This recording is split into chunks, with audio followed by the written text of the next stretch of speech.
Hola, hola, hola, ¿cómo están todas las visionarias y todas las personas que nos siguen? Aquí un día más de visionarias detrás de sus libros y hoy realmente con alguien que, como le digo siempre, admiro profundamente por su energía, por todo, la verdad, por todo. Así que bueno, vamos directamente a presentar a María Alejandra Mancebo, abogada, escritora, por supuesto, y a quien he tenido a través del equipo de Colección Visionarias el enorme placer de acompañar no en la escritura, sino en la corrección y edición, maquetación, y de verdad, qué placer tu libro, María Alejandra. Pero contanos un poquito de vos, por favor. Y ahora, bueno, primero que nada, Débora, muchísimas gracias por la invitación. Para mí es una doble dicha o alegría, primero por estar acá conversando de nuestro hijo de papel y segundo porque es contigo, que eres una de las madrinas de este hijo de papel y que nos acompañó y que me acompañó en este transitar y que hizo el grandioso trabajo de maquetar, de subir al Amazon, todo lo que eso constituye, que realmente yo ni idea de lo que ya estaba haciendo, pero súper confiada en tu trabajo, porque como ya lo he dicho en otras oportunidades, siempre te había, o desde hace mucho tiempo te había seguido y estaba, ¿verdad?, atenta de cómo con pildoritas tú nos indicabas de que si era posible escribir libros, que si era posible sanar mediante libros, que era posible darnos a conocer a través de un libro. Y bueno, pareciera que de alguna u otra manera tus palabras, con otras cosas, bueno, sumaron en mí para poder escribir este libro. ¿Qué te cuento? Yo soy, ¿verdad? Bueno, como todos ven, una mujer, soy mamá, soy abuela de una hermosa nieta de 1 año que se llama Isabel. Tengo una sola hija que se encuentra viviendo fuera de Venezuela. Yo estoy en Venezuela, tengo 54 años, los acabo de cumplir, tengo 30 años de graduada como abogado, también soy politólogo, aunque pocas veces lo digo, porque realmente me siento mucho más abogada que cualquier otra cosa. Dentro de esos 30 años de graduada, trabajé en la administración pública 26 años específicamente, o sea, toda una vida. Primero Sí. comencé como juez, no me gustó la función de juez, realmente una función donde la pasión y el aspecto subjetivo no va de la mano.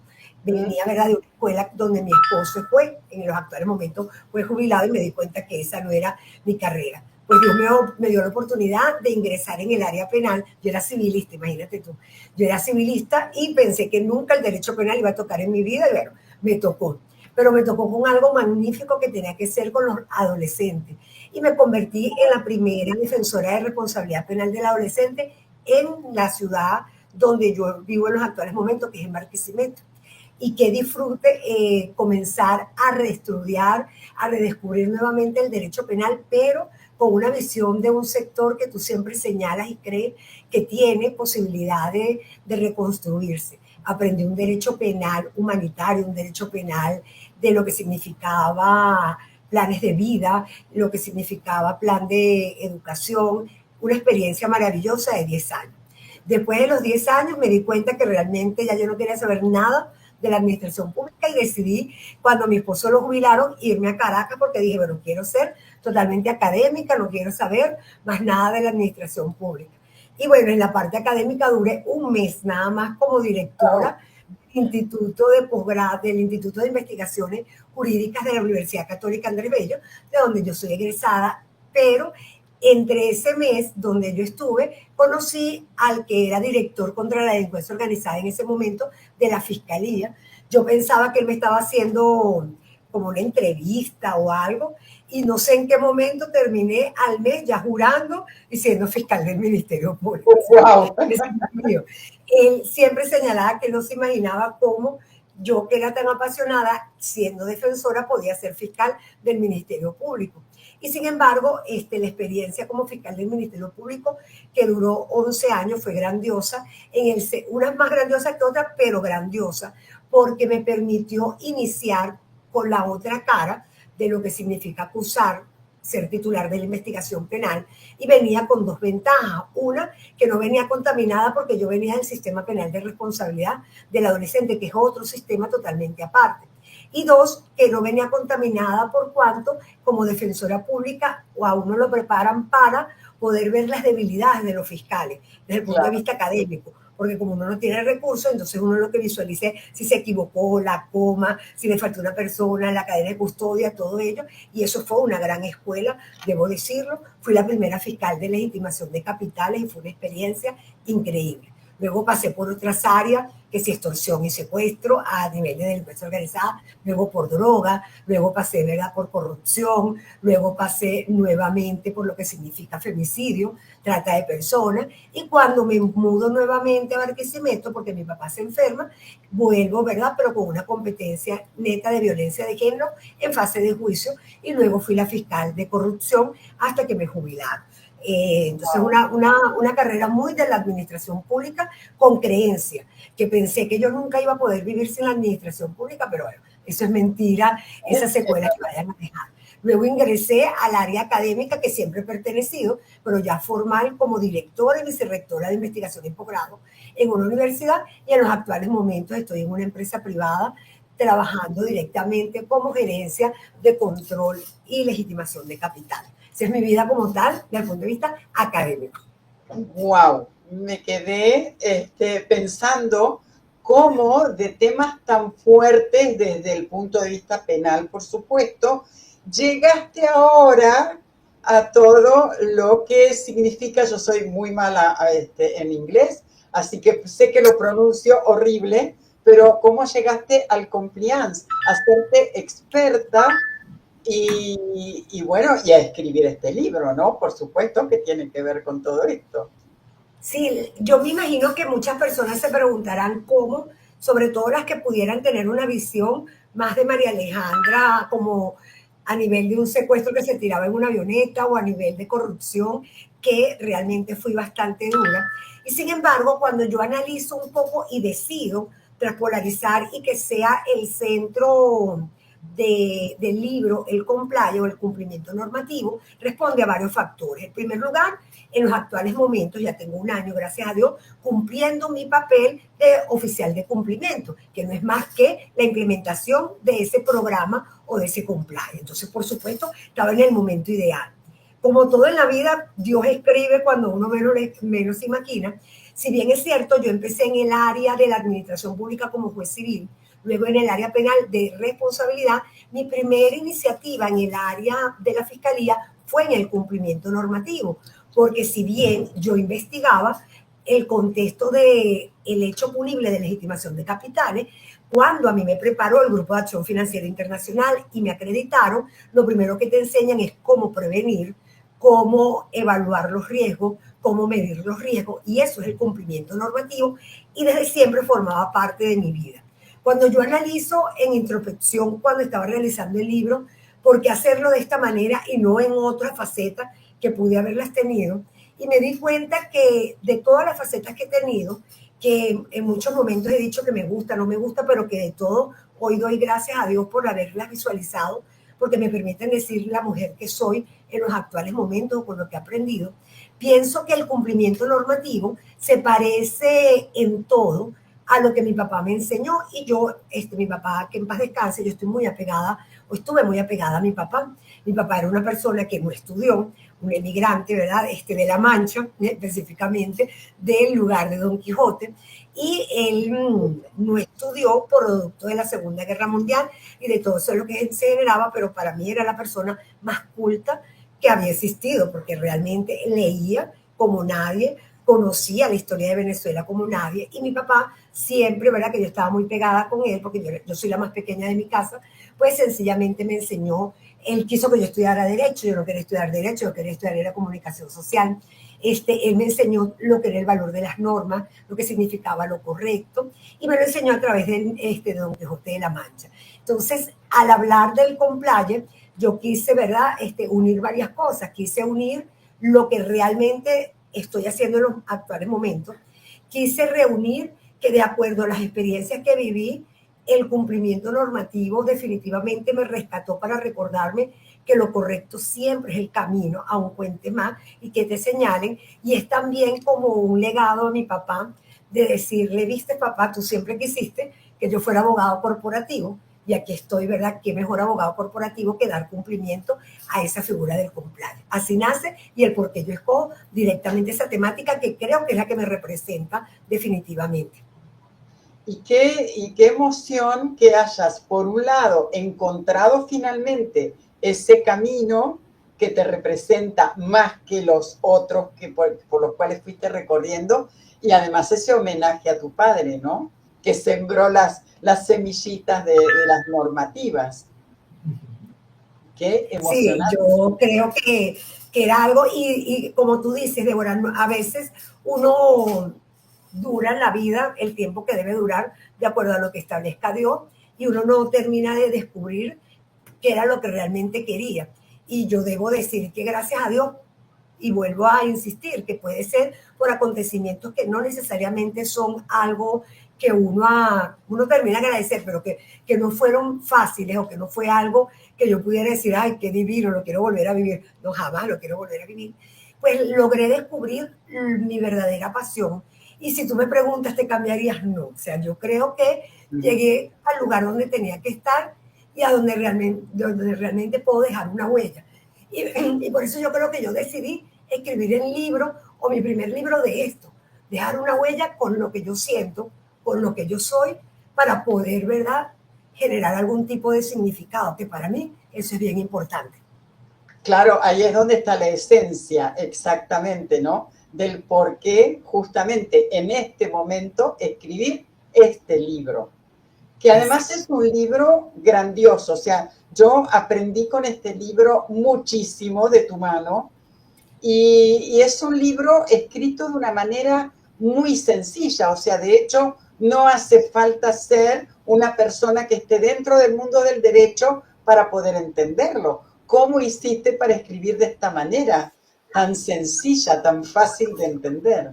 Yo creo que eso sería como Dios, junto con las personas que me acompañaron, que fue Marita y que fuiste tú, que me acompañaron en esa escritura. Generalmente, quien lee mi libro siente que está la esencia mía por la forma de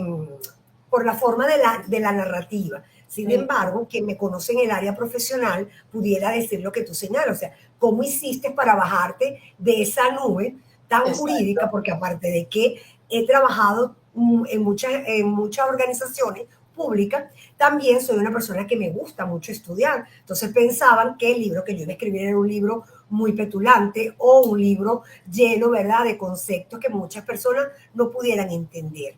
Sin embargo, como es un libro tomando en cuenta un tema que es tan soso y al mismo tiempo tan duro, que las personas desconocen y que les parece hasta aburrido, que cuando uno conversa de él, uno hasta se siente y dice, ay, qué fastidio que le estén recordando cosas que ya uno sabe y que Claro. realmente no van con el devenir. Eso fue lo primero que yo dije, no es así, pero si no es así, yo tengo que demostrarlo, porque no es así. La única manera es como yo lo siento. O sea, para que las personas puedan entender el compliance, como yo lo visualizo, tengo que decirles quién soy yo. O sea, cómo soy yo y cómo lo describo. Entonces, al darme el permiso, porque fue un permiso que no fue tan fácil, Débora, quiero decirte, o sea, al darme el permiso de decir, ok, vas a escribir un libro, y vas a escribir un libro que no vas a pensar si lo va a leer el gran empresario o si lo va a leer un tercero. No vas a escribir un libro donde tú quisieras que cualquier persona que de alguna u otra manera se quiera enfocar, quiera saber lo que es el cumplimiento normativo, quiera aplicarlo en una empresa, ¿verdad?, pequeña o en una empresa grande, pero más allá de eso, quiere entender, porque esa fue la verdadera intención, quién es uno como profesional, y así lo escribí. Entonces, sin importarle lo que dijeran, entonces dije, me voy a desnudar, y quisiera leer un libro como a mí me hubiese gustado que me explicaran cuando empecé legitimación de capitales, que todos me lo pusieron tan grande, tan gigantesco, y realmente es tan maravilloso ese mundo, que no hay que tenerle miedo, que resulta ser mucho más sencillo de la complejidad que te indican, pese a que lo que tú realizas tiene grandes consecuencias. Entonces quise escribirlo de una manera sencilla, donde muchas mujeres me acompañaran en ese caminar, me iluminaran o señalaran, ¿verdad?, de que nunca hemos estado solos. Y sobre todo también fue un ejercicio, lo reconozco hoy públicamente, también de humildad. O sea, con todas las cosas que yo he pasado y en el desarrollo del libro, yo manifesté y develé que si yo voy a escribir un liderazgo con corazón, que es lo que yo creo, yo tengo, ¿verdad?, que practicar y dejar a un lado esa soberbia intelectual que nos acompaña mucho los profesionales cuando hemos estudiado o hemos estado en diversos cargos y que realmente nos aparta de nuestra esencia. Entonces, como me desnudé como persona, pues sencillamente dije, esta es María Alejandra, así siente y así lo quiere aplicar. Entonces, por eso creo que eso fue lo que permitió que lo escribiera de una manera sencilla, porque también tenía, reconozco, yo digo que el bienestar o la complicidad en el buen sentido de la palabra de Marita, que a Marita le había escrito muchas cosas y Marita siempre me buscaba el lado positivo de lo que yo escribía. Entonces, al buscarme el lado positivo de lo que yo escribía, me di cuenta que yo no necesito disfrazarme para ser yo. Y aquí soy yo totalmente. Sí, es verdad, y eso se nota en el libro, que no es para nada aburrido, a pesar de la temática, y por el contrario, uno quiere seguir y seguir y seguir hasta finalizarlo. No lo hemos mostrado, Marita. María Alejandra, que tenés el libro por ahí, vamos a mostrarlo, Liderazgo con Corazón, el poder femenino en el compliance, que yo lo digo muy mal, te debe doler en los oídos escuchándome. Nada, yo también lo digo a veces mal. Hermoso, y además detrás tuyo está la parte de lo que es la portada, ¿no? Pero vamos, digamos, por el principio. Cuando ya pensaste en escribir el libro, dijiste, ok, lo voy a escribir, ¿cómo te organizabas? ¿Tenías un horario, un sitio específico? ¿Cómo fue la historia? Bueno, fíjate que cuando yo decidí, yo le dije a Marita antes de escribir el libro, quiero escribir un libro. O sea, ella decía, ok, chévere, voy a escribir un libro. Ajá, ok, chévere. En algún momento de lo que iban a hacer. Sin embargo, ¿verdad? Marita dice, bueno, ¿qué le pasa? Que está loca. Cuando yo le decía, voy a escribir un libro, porque yo en primer lugar pensé, con lo que yo estaba o con lo que yo había vivido, yo comencé a escribir en Visionaria, que me permitió escribir la historia de Génesis. La historia de Génesis duró 6 o 8 meses escribiéndola, aun cuando duró mucho antes y pasó después hasta que yo, ¿verdad?, señalé las maletas y le puse fin a esa figura cuando yo revelé quién era Génesis. Yo pensaba escribir el libro sobre Génesis. Sin embargo, después dije, no me siento preparada para totalmente señalar quién es Géminis, aun cuando soy yo. Y claro. sentido, no me siento preparada, no por decirlo, porque eso es un hecho notorio que no se puede esconder, sino por escribir algo que realmente naciera de mi corazón en el sentido positivo, porque de escribir cosas malas, muchas personas lo escriben. Y todavía tenía muchos sentimientos encontrados.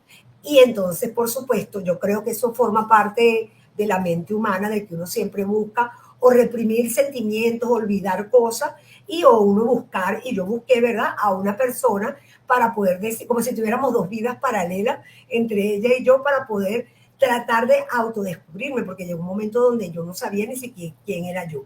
Entonces, cuando yo le había indicado en algún momento a Marita, le dice, tienes que tener cuidado si realmente cómo lo quiere decir. Entonces yo dije, no, pero es que no es de ella realmente lo que yo quiero escribir lo que ella me enseñó y lo que ella me enseñó a mí. Entonces, cuando me pongo a visualizar lo que ella me enseñó a mí, me pongo a hacer como una retrospección de mi vida en cuanto a lo que ha sido mi vida como tal, cómo ha sido mi vida como mamá, cómo ha sido mi vida como esposa, cómo ha sido mi vida como profesional, que muchas veces no la he separado, y eso, ¿verdad? Uno debe aprenderla a separar, pero sobre todo palabras, ¿verdad?, que se quedaron clave. Yo les había comentado, no sé si lo había comentado, pero te comento que yo soy una persona que anota todo, o sea, en papel. O sea, hay una mujer que yo leo y escribo, la anoto. pero también anoto desde las cosas no esenciales. O sea, no me felicitó el día de mi cumpleaños, está anotado. O sea, no me llamó tal persona, está anotado. O sea, una cuestión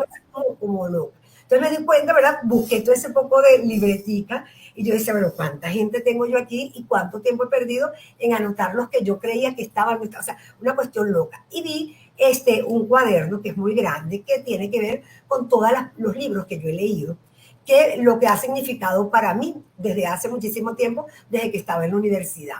Y bueno, estaba, ¿verdad? De esa parte de esos libros, me acuerdo, ¿verdad? Siempre está presente María Teresa. María Teresa, ¿verdad? Que es mi hija, es una niña que, bueno, ya es una mujer, que escribe y que también lee muchísimo, pero lee con una capacidad de comprensión totalmente aparte y de profundidad. Y a ella le encanta la literatura. Entonces, tomando en cuenta, ¿verdad?, la parte de la literatura, pues yo dije, bueno, escribo sobre el ser mamá, no, ya se ha escrito mucho y tampoco creo que pueda hacer frente a esa realidad. Entonces yo digo, ¿qué es lo que yo soy como profesional? Porque yo amo el derecho, o sea, yo amo lo que soy. O sea, ¿qué es lo que me ha permitido ser y rescatar? Entonces, tomando en cuenta todas esas preguntas que yo me hacía, pues lo único que me ha permitido seguir, o no lo único, pero lo que me ha permitido seguir es declarar lo que yo siempre decía, que lo correcto es realmente el único camino. Y cuando yo decidí, ¿verdad?, de que lo correcto era el único camino desde siempre, me di cuenta, pues de eso tiene que ser el libro, porque tantas personas que me critican o me dicen que soy una verdad, una persona como si fuera Platón, que soy ilusionista, que vivo en otro mundo. Y entonces decirles a ellos, miren, o sea, no necesité vivir en otro mundo, lo viví. O sea, Claro. me cansé, o sea, quería, ¿verdad?, gritar, o sea, quería, ¿verdad?, salir corriendo. En 2 oportunidades traté, ¿verdad?, de quitarme la vida, o sea, no fue una tarea fácil para mí de autodescubrimiento. Fui para el psiquiatra, estuve en tratamiento psiquiátrico, o sea, fueron muchas cosas, pero pude. Y cada día yo decía, cada día que me levantaba decía, esto es un acto de valentía, pero no voy a dejar atrás. Y nunca dudé, Débora, aunque la gente pudiera discutirlo, en ningún momento de mi vida ni en mi pensamiento logré decir, me arrepiento de haber tomado esta decisión o me arrepiento de haber hecho lo correcto, de haber nunca. O sea, mi broma, ¿verdad?, venía con respecto a lo que estaba viviendo, pero no en lo que yo había hecho. Yo dije, este es el camino. Y por eso decidí escribir sobre el compliance, porque mucho más allá de una organización, yo creo que forma parte de la vida completa. Y si la gente lo asimilara desde el punto de vista interno, creo que pudiéramos ser mejores seres humanos. Me encanta porque además es cierto que en el libro muchas veces está señalado el tema de que lo correcto es el camino a seguir. Y ahora, escuchándote, entiendo el origen de esta frase. Y es muy fuerte porque no es una frase hecha, sino que tiene toda una connotación dentro tuyo grandiosa. Yo quiero señalar que esta parte de tu historia la contaste la semana pasada cuando hicimos la presentación del libro. Así que quien quiera saber un poco más sobre Alejandra, sobre María Alejandra, puede ir a YouTube, está la presentación del libro y allí ella cuenta un poco más de toda esta historia. Nada fácil, por supuesto. Pero lo importante es que saliste y que estás sonriendo y que te convertiste en escritora, más allá de todo lo demás, que siempre digo que te admiro porque siempre estás haciendo 10 cosas a la vez. Te veo estudiando, siempre mostrando certificados y demás. Digo, ¿de dónde saca esta mujer el tiempo? Ahora, para hacer todo. Y entonces, ¿cómo hacías para escribir? Una vez que ya estuvo decidido el tema, te sentabas. Una vez que tuve decidido el tema que yo dije, de acuerdo, a mí me quedó producto que todavía lo estoy tratando, producto, ¿verdad?, de lo que pasé, que yo no dormía en las noches, nada, o sea, lo que es dormir, nada. Entonces yo decidí, yo dije, bueno, o como loca no me voy a volver, porque eso es una decisión y yo no me voy a volver loca, pero bueno, realmente no puedo estar tomando medicamentos constantemente para dormir, porque tuve un tratamiento donde en algún momento me dieron tratamientos, pero es hasta determinado momento porque uno no debe acostumbrarse a ello. Yo dije, pero tengo que hacer algo productivo. Entonces duré un tiempo, ¿verdad? Que me la pasaba viendo Netflix. Yo digo, o sea, me embrutezco y primero muerto, o sea, no puede ser. Y comencé a escribir. Comencé a escribir lo que iba a ser, ¿verdad? Diversas historias. Escribí, ¿verdad? Más allá de lo de visionaria, escribí la historia de Génesis para mí, no para los demás, sino para mí. Perfecto. En el sentido de que yo necesitaba, ¿verdad? Reconciliarme con Génesis y pedirle perdón por haberla utilizado y al mismo tiempo abrazarla. Y eso para mí es importante, hacer ese tipo de cosas simbólicas de lo que iba a generar ese contexto. Y luego, ¿verdad? Comencé a decidir a escribir el liderazgo con corazón. Cuando yo hablo, ¿verdad?, de liderazgo con corazón, por supuesto comienzo primero a una investigación. Esa investigación ya estaba adelantada en lo que se refiere al liderazgo, porque en un doctorado de gerencia, yo tengo dos, en el segundo doctorado yo lo especifico, lo especializo en el liderazgo. Y siempre estudiaba la parte de liderazgo, pero siempre había algo que me había dejado, o sea, como rota o incompleta, que no terminaba de comulgar con esa figura de lo que significaba. Entonces me puse, ¿verdad?, dentro, saqué mis libros de todas esas mujeres que realmente me inspiraba a mí a hacer algo, porque o sea, el liderazgo tiene que ser inspiración. Entonces, por supuesto, tomando en cuenta lo que iba a significar ese liderazgo con corazón, tenía que ver todas las mujeres que me acompañaban, que me hablaban. Era como si, aquí estoy yo, o sea, recordando todo lo que yo he leído de alguna otra manera, porque me encanta leer, eso me permite viajar, me mantiene cuerda, realmente eso me mantiene feliz, definitivamente Claro. leer.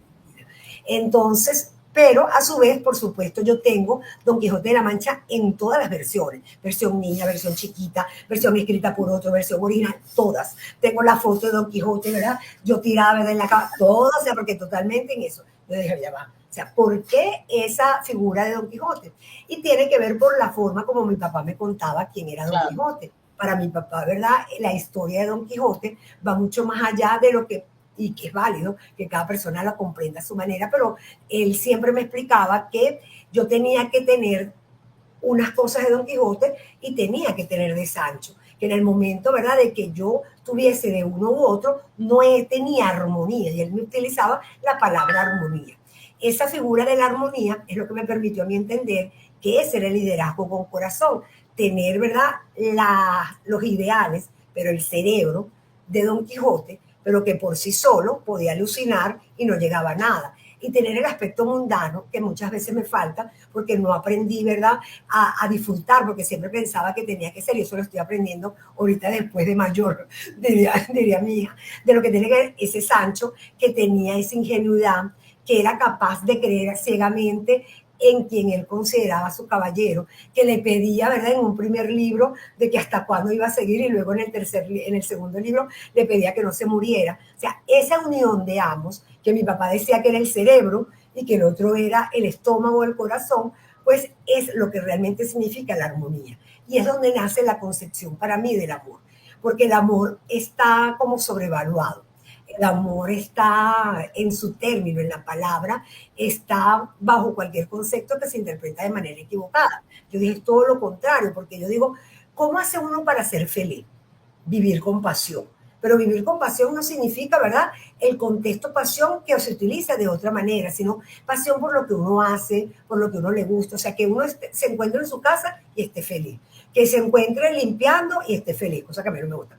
Se encuentre cocinando y se encuentre, o sea, ser feliz. Y muchas personas me preguntan, ¿cuál es tu clave? Que lo que yo hago me hace feliz. Claro. Entonces, esa figura de lo que me hace feliz, yo digo, eso tiene que ver con el amor. Entonces, ¿cómo conjugo a Don Quijote y a Sancho? Porque yo los considero en uno solo frente a esa realidad para la armonía con lo que es. Entonces, comencé a investigar lo que tenía que ver desde el punto de vista filosófico, la figura o la palabra del vocablo amor. Y descubrí que el amor en el postdoctorado de filosofía tenía que ver con la mujer que paría, o sea, cuando era capaz de parir, de dar todo. Pero explicaba, ¿verdad?, mi profesor de filosofía, el doctor José Gregorio, que cuando se habla la concepción del amor en la mujer parir, no significa que la mujer que no para no siente, es todo lo contrario, es algo innato que le pertenece. O sea, tú no necesitas parir para poderlo tener, sino que es algo que ya te pertenece y eso te hace distinta. Y eso me quedó como clip porque siempre o de muchas maneras he defendido los derechos de la mujer, me gusta, ¿verdad? Lo que tiene que ver con los derechos de la mujer, me encanta escribir sobre esos sectores vulnerables que son importantes y fue ahí donde descubrí la clave que el liderazgo con corazón era la esencia de la mujer, más no necesariamente la mujer. La gente dice feminista, sí soy feminista, pero con una concepción realmente de igualdad. O sea, pienso que la esencia de la mujer no la tenemos todas las mujeres, las tenemos que alimentar. O sea, las tenemos que trabajar. Igual sucede con el hombre necesita esa esencia de mujer sin necesidad de que se crea que está feminizado, sino que realmente forma parte o nace de una mujer y en esa visión. Y así fue construyendo esa concepción de amor y dije, no voy a hablar del liderazgo del amor, sino con corazón, para que la gente entienda que es visual, que es inclusivo, tomando en cuenta la figura femenina, y me apoyé también, ¿verdad?, en Maturana, que es educador y que él señala de que el amor es un sentimiento, que no todos lo definen como sentimiento, algunos como emoción, otros lo definen de otra manera, pero que desde el punto de vista biológico todos los poseemos.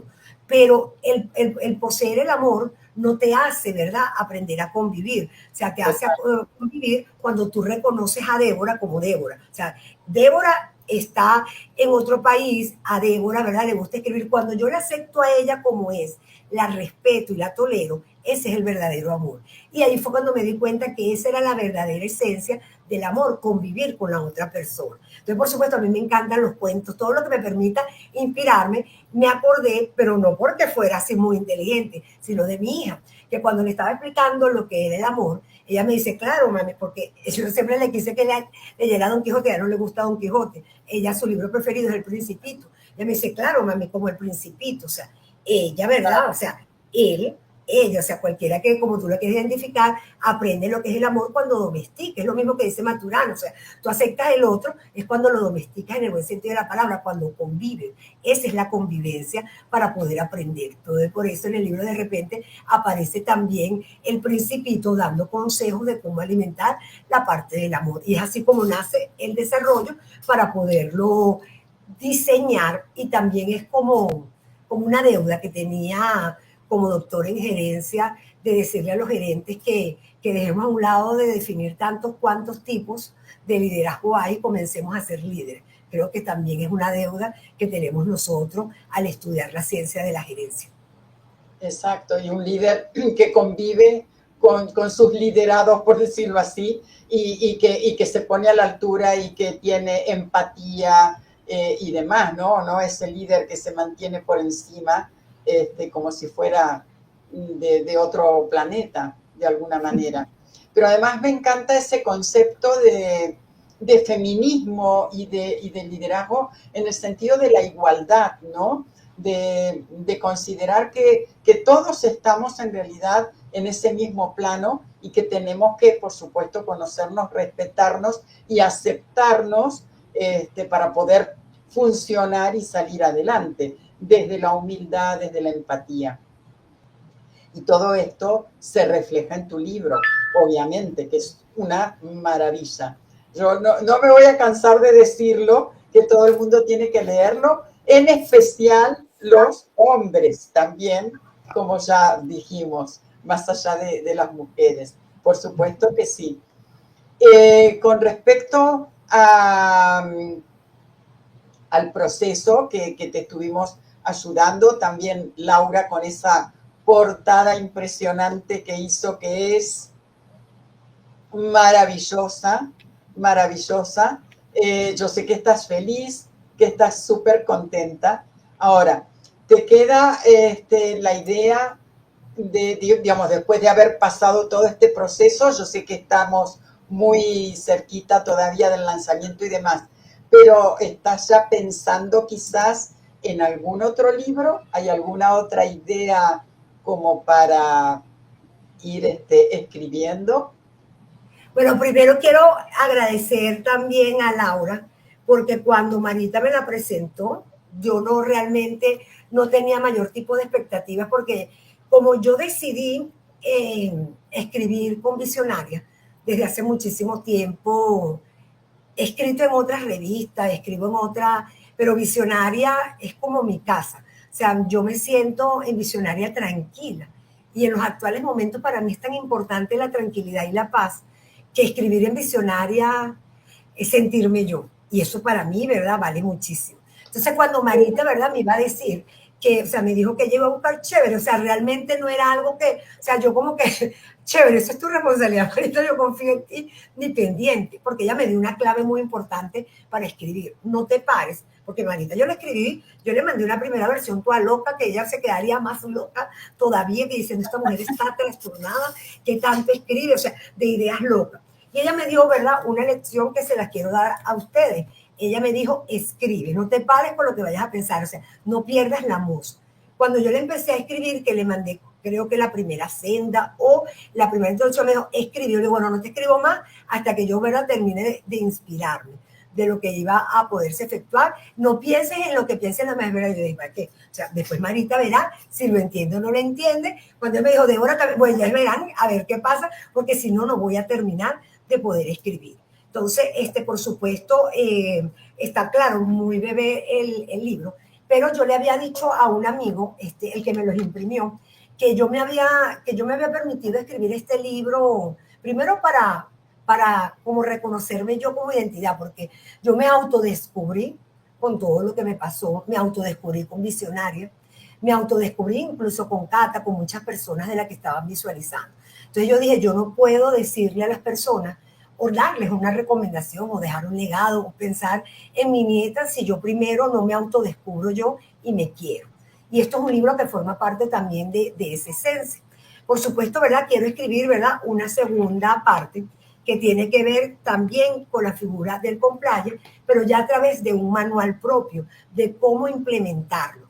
Porque es como un abreboca de cómo te atreves tú a liderar con ciertos consejos. Ahora, cómo ese líder se va a enfrentar al caos, a la incertidumbre, cómo ese líder tiene que tener dolor de cabeza, se tiene que estresar, pero cómo lo tiene que disfrutar.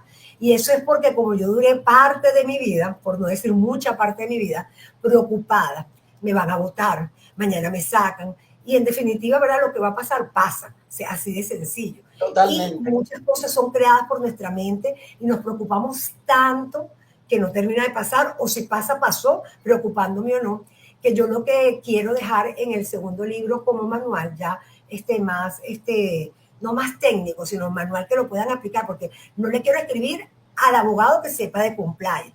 Eso lo quiero, ¿verdad?, para que él se refresque y él se baje un poco de la nube y entienda que tiene que ser mucho más humano. No le quiero escribir a ese empresario, a esa emprendedora, a ese hombre, ¿verdad?, de que está en una empresa muy preocupado y que lo único que piensa es que no puedo porque el Estado me tiene atormentado. O sea, que sí se puede hacerlo y visualizarlo de cómo lo va a aplicar parte por parte. Entonces esa sería mi segunda idea, que ya la estoy comenzando a trabajar en el sentido de que como ya la estoy implementando, lo parto primero de la práctica para poderles hablar como con realidad. O sea, yo lo hice, me equivoqué 10,000 veces, quiero que sea un libro donde yo reconozca los errores y de cómo hice yo para que los errores no me derrumbaran, sino que los errores sirvieran de catalizador en términos positivos, que no es lo que estamos acostumbrados, pero que sí nos tenemos que acostumbrar también a que los errores nos hacen crecer. Claro que sí, forman parte de nuestra vida, eso seguro. Por supuesto que en Visionaria, eso es obvio. Entonces, no me vaya a hablar porque está de más, obvio. Eso por descontado. Me encantó lo que comentaste, el tema de ese acompañamiento que te fue dando Marita y que de alguna manera te bajaba también a tierra, ¿no? Porque muchas veces es muy importante justamente ese acompañamiento porque es el que da un poco el feedback también y a raíz de eso, de decir quizás esto no entiendo cómo está escrito, qué quisiste decir o faltaría, me queda en el aire. Todo eso tiene que ver también con ir trabajando. Es valioso, Débora, y pienso que todas las personas que nos vean en vivo, que nos vean en diferido, que si ustedes, ¿verdad?, piensan que la inteligencia de un escritor es escoger un buen tema, no, eso es parte, pero realmente es escoger a quien te acompañe. Escoger a quien te acompañe es la piedra del 95% del éxito de tu libro, que no se mide con que vendas mucho más, sino con que tú te sientas complacido con lo que tú hiciste y ese legado que estás dejando, que es tu nombre. Yo puedo decirlo, ¿verdad? Con toda sinceridad que Marita tiene, no sé si ella lo conoce o si sabe la grandeza que ella posee, pero Marita tiene una facultad de decirte que las cosas no están bien de una manera tan maravillosa que tú dices, basta, ¿verdad? Pero te lo dices con un sentimiento, con una cuestión que tú dices, sí. Y de ello también quiero señalar que aprendí, porque Marita es una gran maestra de lo que es un liderazgo con amor, porque eso significa liderar, eso significa impactar y dirigirte. No es que está mal, pero me gusta tal cosa, ella te va diciendo me gusta, y yo fui, ¿verdad?, buscando la manera de cómo ella me iba señalando, y el primer papel de trabajo, que fue una locura, pero que ella lo haya votado realmente, es una broma muy loca, ella me dijo, no está mal, o sea, casi, pero lo podemos, ¿verdad? Yo dije, yo volví a leer, y yo dije, no sé ni qué le mandé, qué pena, qué sinvergüenza. Entonces yo digo, si se quieren, ¿verdad?, ustedes escribir algo, tenemos que hacernos acompañar de alguien, y alguien que sepa, y alguien que sea objetivo contigo, alguien Total. Que te tenga cariño, que te tenga amor, pero que ese amor te permita, ¿verdad?, decirte lo que es para mejorar. Y luego, ¿verdad?, que te busques a otra persona imparcial, o sea, que independientemente de lo que sea, lea con totalmente imparcial, porque los seres humanos, me imagino que al escribir mucho más todavía, yo digo, escritora todavía me cuesta decirlo, pero de escritor, uno cree que se la sabe toda porque el libro es tuyo o porque lo que uno escribió, no, es todo lo contrario, o sea, es cuando tú necesitas algo que siempre, ¿verdad?, me enseñó mi papá. Si usted escribe algo y lo entiende, un niño de 12 años, usted va por el buen camino. Pero si realmente una persona no lo entiende, pues sencillamente usted va muy mal. Entonces, eso es muy importante si uno quiere escribir, y yo tuve realmente la suerte desde el inicio de que primero me empeñé de que fuera Marita, con la misma forma Marita, ¿verdad?, me dijo, Débora, y yo le digo, sí, ella, porque ya yo le había avisado, porque ya te tenía, ¿verdad?, el seguimiento, y luego me presentó a Laura, que me hizo esa portada que no me canso de mirarla. No, es la belleza. Es demasiado hermosa, definitivamente. Es demasiado hermosa y demasiado significativa, esa es la cuestión. No es solo, claro, no es solamente hermosura, sino que de verdad que no sé cómo hace, o sea, tiene el don justamente de llegar al diseño a través de esos sentimientos, ¿no?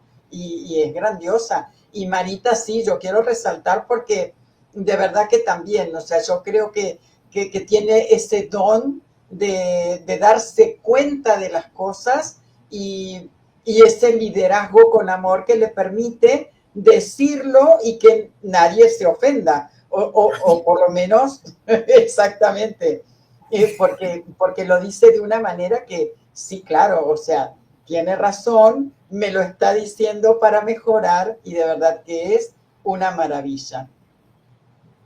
De verdad que me quedaría conversando, María Alejandra, no sé cuánto tiempo. Me encanta escucharte, de verdad. Nuevamente lo digo, que te admiro profundamente. Y bueno, nos volveremos a encontrar en el camino, sin duda alguna. Y te dejo este espacio para que comentes lo que quieras. Si quisieras dar algún consejito, todo tuyo. Bueno, primero quiero agradecerte, Débora, por esta entrevista. Bueno, yo hablo mucho, pero realmente la disfruté y siempre la disfruto. Quiero agradecer formalmente ser la primera historia de las mujeres de Visionaria. Como yo lo informé la vez pasada, esto sí fue para mí una sorpresa. Realmente no sabía que iba a formar parte de esa colección y es un doble plus para mí, sumamente orgullosa. Quiero agradecer, porque aquí en mi libro agradezco a muchas personas, pero hoy quiero agradecer, ¿verdad?, nuevamente a Marita por estar. Quiero agradecerte a ti, Débora, esa paciencia y por esa sabiduría, como te señalé, ¿verdad? Yo sé qué dijo, no le va a gustar, pero más allá de lo que pudiera significar el miedo es lo que significas para mí como mujer, que era importante conocer ese feedback. Quiero agradecerle a la vida por haberme presentado a Laura. tenía tiempo que no había algo que me definiera tanto a nivel de un símbolo como esto, y para mí es sumamente importante porque, como lo dicen, yo soy muy visual y eso, ¿verdad?, me ha llegado al corazón. Entonces, ustedes, ¿verdad?, como yo les manifesté, son esas madrinas de papel de este hijo que nació con mucho, mucho amor, que puede ser que a lo mejor un segundo o tercer libro pueda enseñar más, pero este libro soy yo. O sea, este libro demuestro, ¿verdad? Entonces, yo les voy a dar un consejo, ¿verdad?, a todos los que no han escrito. Primero, ¿verdad?, como dijo Débora una vez, todos tenemos algo que escribir. El hecho de que pensar que para ser escritora tienes que ser, que haber vendido 20,000 libros, eso es mentira. O por lo menos yo considero que no es el deber, no es así como tal.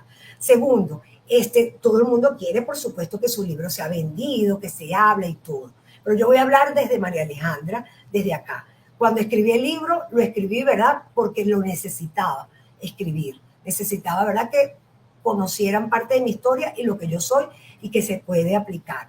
Entonces, más allá de visualizar que se pudiera vender mucho o poco, era dejar ese legado a María Teresa y a mi hija, que fueron motores, ¿verdad?, para yo poder estar tranquila y poder vivir. Entonces, el consejo que yo le doy es que cuando ustedes escriban, desen el permiso de no escribir para un tercero, que sea, ¿verdad?, una Marita, una Débora que les lea ese tercero, pero ustedes escriban con el corazón y que luego otra persona se los corrija. Porque si uno, ¿verdad?, como escritor está tan preocupado si le va a gustar al otro, al otro, al otro, nunca vamos a escribir. Y si vamos a escribir, nunca seremos auténticos.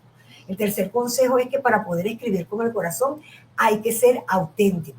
Y auténtico con el público, porque yo creo que se merece que realmente lea lo que uno es sin ningún tipo de ficción. Y por supuesto, ¿verdad?, que no duren tanto tiempo como yo en conseguir, ¿verdad?, la esencia o la magia, ¿verdad?, de lo que disfrutan. Una vez a mí Marita me dijo, te veo muy distinta, veo que ahora, ¿verdad?, disfrutas o publicas más. Entonces yo le dije, no sé si publico más o no, pero es que ahora me doy el lujo de disfrutar lo que estoy haciendo.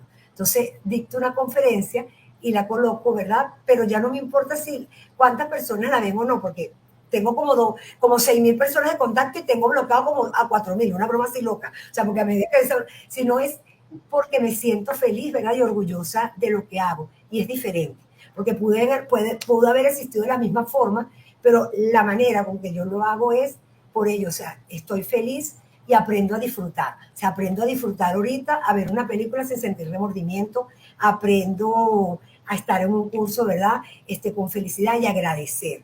Agradecer al que está y a los que están y a lo que yo puedo hacer por los demás antes de preocuparme por lo que están.